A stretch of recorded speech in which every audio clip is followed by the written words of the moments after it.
వక్ఫ్ అనేటటువంటిది నిజంగా పేద ముస్లింలకు కనుక ప్రయోజనం చేకూర్చాలి అన్నటువంటి ఆలోచన ఉంటే అసలు ఈ వివాదం వచ్చేది కాదేమో.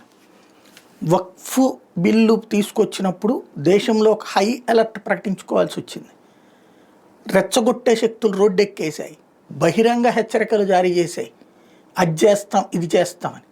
కానీ ముస్లిం సమాజమే అలర్ట్ అయింది, బయటికి హడావిడి చేయలేదు, నోర్లు విప్పి మాట్లాడలేదు, కానీ నిశ్శబ్దంగా దాన్ని స్వాగతించింది అనడానికి సాక్ష్యమే జరిగినటువంటి పరిణామాలు. ఎందుకని దశాబ్దాలుగా ముస్లిం సామాజిక వర్గంలో ఉన్నటువంటి కేవలం ఒక 4-5 వర్గాలు మాత్రమే ఈ ప్రయోజనాలు పొందాయి.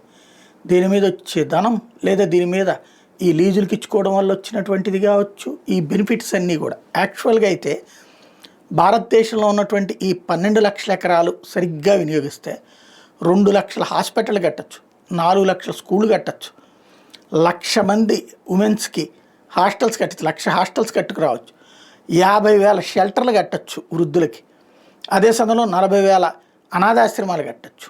అంతటి శక్తివంతమైనటువంటి ఆస్తి అక్కడ ఉంచుకొని ముస్లింలలోని ఎన్నో తెగలు 100కి 70-80% తెగలు ఇక్కడ సఫర్ అయ్యారు. వాళ్ళకి ఎలాంటి ప్రయోజనం లేకుండా అసలు వాళ్ళని ముస్లింలుగా గుర్తించడానికి ఇష్టపడలేదు.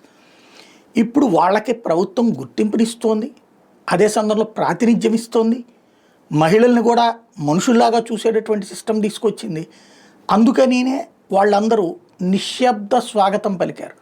వాళ్ళు వాళ్ళ మత పెద్దలతో లేదా ఈ అగ్రవర్గాలతో వాళ్ళు తగవబడలేరు కాబట్టి వాళ్ళు చెప్పినట్టు అన్నారు, వాళ్ళతో పాటు గొంతు కూడా కలిపారు.